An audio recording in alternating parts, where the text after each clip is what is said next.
They called me Piggy. Not Peggy, not my real name, but Piggy.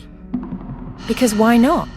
They said it suited me better. A pig in a human's body, rolling in the mud of my own existence.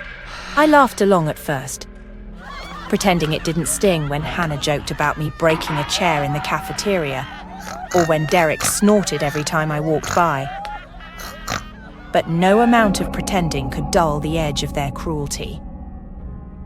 Hey, Piggy, you should thank us. At least we're giving you a personality, Mia said once, smirking as she pointed at my reflection in the school's bathroom mirror. Their laughter echoed in my ears long after they left. I stared at the figure in the mirror, a round, soft girl with puffy cheeks and arms that seemed to expand beyond the frame. I hated her, hated myself, but not as much as I hated them. That's when I found the clinic. The flyer was tucked under the windshield of my old bike. Revolutionary body contouring, fat removal made affordable. The words felt like they were screaming at me. The clinic was tiny and unassuming, hidden in a crumbling building at the edge of the city. Dr. Tran greeted me with a smile that felt too wide, too eager. You'll love the results, she promised, her gloved hand gesturing toward a sleek hospital bed in the corner of the room. The procedure was simple, or so she claimed. A vacuum-like device would suck the fat straight out of my body, sculpting me into a thinner, more beautiful version of myself. But it wasn't simple. As the machine roared to life, I felt a searing pain rip through my calf. The fat bubbled and hissed, traveling through translucent tubes into a container that filled too quickly. My skin shrank behind it, sagging like a deflated balloon. Don't worry, Dr. Tran said, her voice almost cheerful. We'll trim the excess skin. It's very valuable, you know. Perfect for burn victims and reconstructive surgery. I was too woozy to care. They cut away the loose folds and stitched me up. When I looked in the mirror, my calves were smooth, almost sculpted. For the first time in years, I felt hopeful. Hope was fleeting. When I returned to school, the bullying didn't stop. It evolved. Whoa, check it out, Hannah sneered, pointing at my uneven legs. Piggy's trying to become a Franken pig. They laughed harder, louder. Derek made oinking noises, and Mia asked if I planned to sell the rest of my body for spare parts. My calves looked slimmer, yes, but the rest of me was still a patchwork of rolls and folds. That night, I booked another appointment. This time, it was my face and neck, then my arms. Each time the pain was worse. The machine sucked and gurgled, pulling pieces of me away, leaving behind a body that felt foreign. Dr. Tran's assistants whispered in hushed tones about how my skin was exceptional. They always seemed more excited than they should have been. You're doing such a good thing, one nurse said as she packed my discarded skin into vacuum-sealed bags.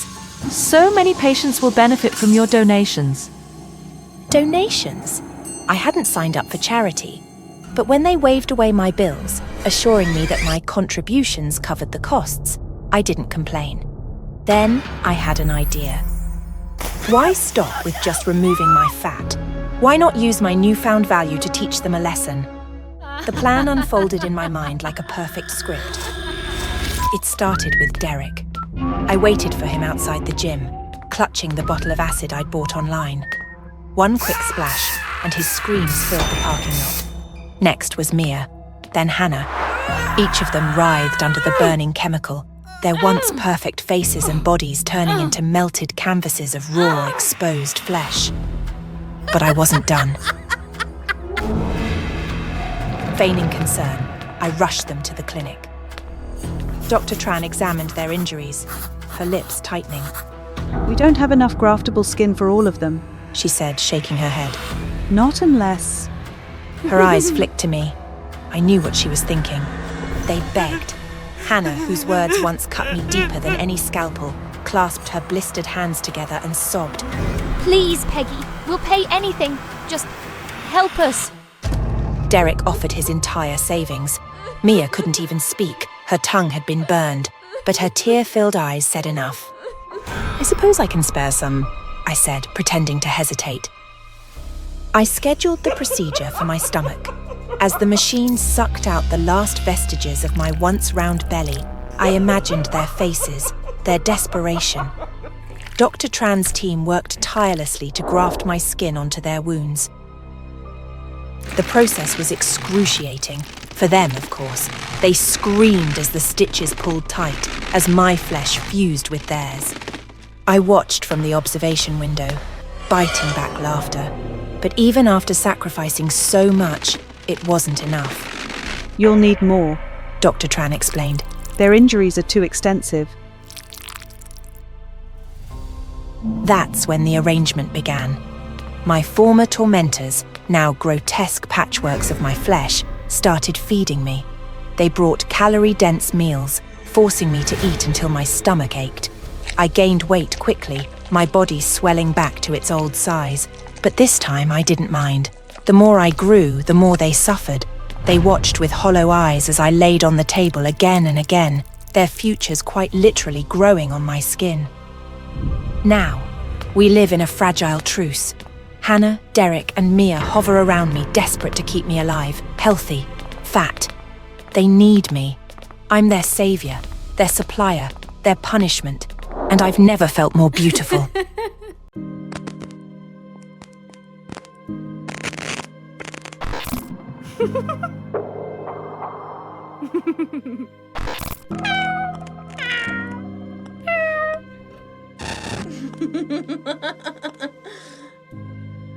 I am Clara, as you may know, and currently I work as a TikTok streamer. I started gaining fame on social media platforms thanks to my cosplay videos wearing furry costumes, also known as fursuits. It may seem a bit strange, but the characters I cosplay have a surprisingly loyal and steady fan base. Thanks to the donations they send me during my live streams, I'm able to maintain a pretty comfortable and stable life. However, to be honest, I don't really enjoy this job that much. The simple reason is that I'm actually allergic to these furry materials. But once the camera is on, I transform into a genuine persona, the idol of the furry-loving community. After an exhausting live stream, I quickly took off my fursuit and rushed into the bathroom. In the mirror, my body was covered in red rashes, a common reaction to my allergy. I scrubbed my skin vigorously to make sure there weren't any stray hairs stuck on me. After an hour of washing up, I finally felt clean, relaxing on my bed. I started reviewing the donations I'd received. Looking at the top fan list, I was surprised to see one account had donated up to 1,800 coins. Curious, I clicked on the profile and saw that it was a new account that only followed me. While I was still processing this, the account sent me a message. I opened it, trying to appear friendly in my response. We chatted for a bit. Then the account sent me a photo that left me horrified. I could clearly see my home address on a package in the photo. How could he know where I live? I was about to ask when he transferred me an additional $1,000. He said he wanted me to accept this special gift as a simple way to show his admiration for me. I convinced myself to believe his explanation and quickly ended the conversation. The next morning, I found the package sitting outside my front door. I cautiously looked around, but there was no one suspicious in sight. I hurriedly brought the package inside. As soon as I opened the box, a sharp smell of leather hit my nose. Inside was an animal costume made from real Arctic fox fur. A chilling feeling washed over me, making me feel nauseous. I wanted to throw this thing out of my house immediately. Right at that moment, my phone rang. It was that strange account again. I had only just brought the package inside for less than 5 minutes. How could he possibly know? I was sure I was being watched. He sent another message, demanding that I wear the fursuit and go lives that very night. The casual tone of his command made me feel even more uneasy, until I could figure out the identity of the mysterious account owner. I was forced to follow every command he gave, watching each velvety hair move gently in unison. a few strands shedding and drifting in the air. I felt like those hairs would somehow find their way into my lungs and suffocate me. Or perhaps they would pierce my skin through the pores. Horrifying images flashed through my mind, but I clenched my teeth and forced myself to put on the costume. The live stream began, and that demonic account appeared first, as if it had been waiting for me for a long time. The overwhelming smell of leather inside the suit made me feel like I was going to pass out. When the live stream ended, I quickly took off the suit to check my body, but the sight before me filled me with horror. The protective layer I wore underneath seemed corroded, torn, with patches of skin exposed and covered in red rashes. I was certain there was something wrong with this fursuit, or maybe it was infested with some bizarre insect like lice. Panicked, I rushed into the bathroom, desperately trying to scrub every last bit of fur off my body. That night, I couldn't get a wink of sleep, feeling an unbearable itch crawling all over me. The next morning, the red rashes on my skin hadn't subsided. Instead, they had worsened, turning into frightening blisters.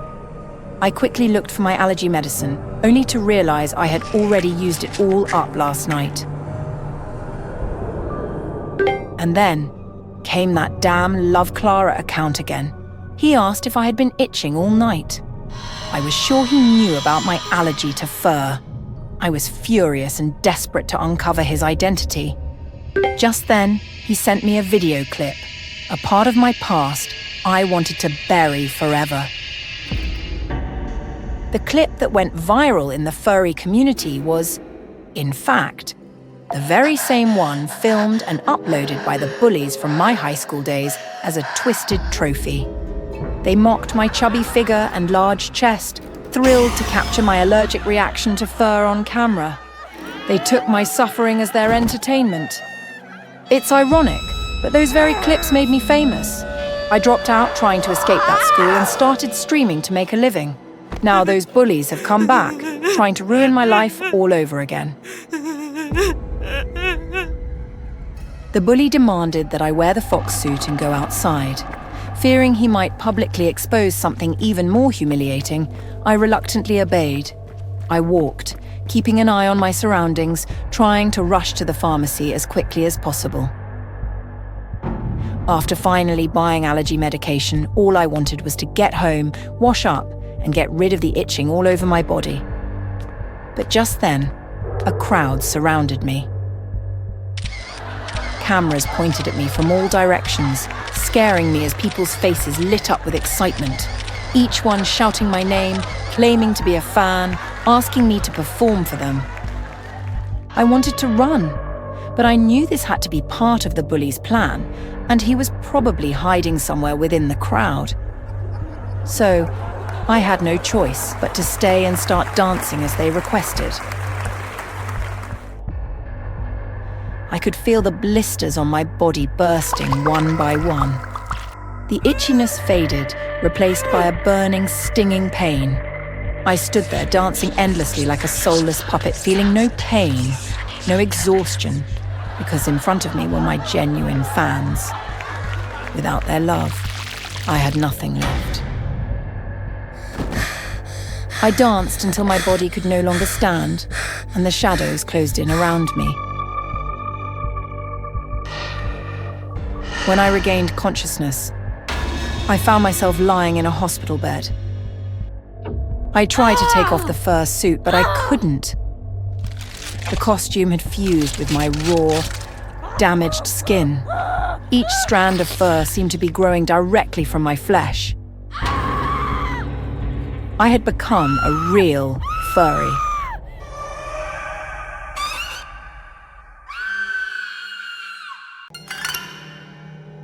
All right, ladies, this one's for you. Spring is here, and we all know what that means, diet season. I know that weight loss can be a touchy subject for many of us, but I've got a story to tell that might surprise you. It's a bit unconventional and, well, a little gross. But trust me, it worked like magic for me. A little background on me. I've always struggled with my weight. From elementary school onward, I was always the chubby girl, not morbidly obese or anything, just constantly carrying around 5 to 10 extra pounds. That may not sound like a lot, but it was enough to make a difference, especially when it came to dating. I was never ugly, per se. In fact, I could clean up well when I wanted to, but that extra weight always seemed to hold me back socially. I loved to party, be around people and have fun, but my body always seemed like a barrier. No matter what I tried, no carb diets, all fruit diets, veganism, even some pretty dangerous things like chewing and spitting food or starving myself, I just couldn't lose the weight. It was so frustrating. Fast forward to college. I'm in a biology course and we're doing a unit on parasitism. Yeah, I know what you're thinking. Parasites? Gross! But as we're learning about them, I have this light bulb moment. Could parasites, specifically tapeworms, actually help with weight loss? I mean, if they're feeding off your nutrients, wouldn't that help you shed pounds? I started digging around online, reading forums and doing my own research. And well, I found out it wasn't as dangerous as it might sound. From everything I read, it seemed like there were two main complications people ran into. Either they ate more to compensate for what the parasite was taking out and ended up gaining weight, or they left the tapeworm in too long and it ended up exiting in a very unpleasant way, sometimes leading to a hospital trip. But I was determined to find the sweet spot, the right balance where I could lose weight without serious complications. After weeks of research, I had a plan. The trick was to starve the tapeworm out before it grew too large while still maximizing weight loss. I know this sounds crazy, but bear with me. You can't exactly hop on Amazon and buy a tapeworm, so finding one was my first challenge. It took a couple of weeks, but eventually I posted a Craigslist ad and finally got a lead. I had to meet a sketchy guy at a rundown motel to get the tapeworm eggs. Yes, it was creepy, and yes, the guy was a bit of a perv, but I figured it was worth it. I took the eggs right then and there, which felt super weird, introducing a parasite into your body on purpose. Gross, right? But at that point, I was determined. The first few times didn't take. My body rejected the tapeworms, and I had to meet up with the guy twice more to get reinfected. It wasn't until the third time that it finally worked. I knew it had taken because I had been obsessively checking with tests I stole from my biolab. By that point, we had finished our unit on parasites, so no one noticed the missing supplies. So where does the magic weight loss come in? Well, it doesn't happen right away. It took a few weeks for the tapeworm to settle in and start siphoning off nutrients. And trust me, you will feel nauseous at first. The morning sickness was so bad that I kept a trash can by my bed to throw up in as soon as I woke up. But after a few weeks, the nausea passed. You'll want to start taking vitamins immediately. I also cut way back on calories, probably more than I should have, because I was paranoid about overcompensating and feeding the parasite too much. I figured as long as I was taking multivitamins, I wouldn't get too malnourished. And honestly, it worked. There was a point where I started to lose some hairs, probably because I wasn't taking enough vitamins, but I added more protein powder to my diet, and it seemed to help. I never ended up with any bald spots, so it wasn't too bad. Here's the thing about using a tapeworm for weight loss. It takes time. You won't see immediate results, but after a few months, the weight really does start to melt off. For me, it happened around the 5 or 6 month mark. By then, I had dropped 20 pounds and I was feeling pretty good, but that's when things started to go wrong. The tapeworm had gotten too big and I could feel it. It wasn't just a minor discomfort anymore. It felt like something alive, moving inside me, growing. I knew it was dying though. And when that thing starts to die, it wants out. I skipped class and locked myself in the bathroom. The nausea returned worse than ever and my entire body was shaking. After what felt like hours of excruciating pain, I felt a sudden pressure, and then a gush of fluid. It was like my body had just broken, and the water was everywhere. That's when it happened. The tapeworm, this pale, twisted thing, started to slip out of me. I was horrified. It was larger than I had ever imagined, and I realized just how close I had come to a serious medical emergency. Once it was over, the relief was almost immediate.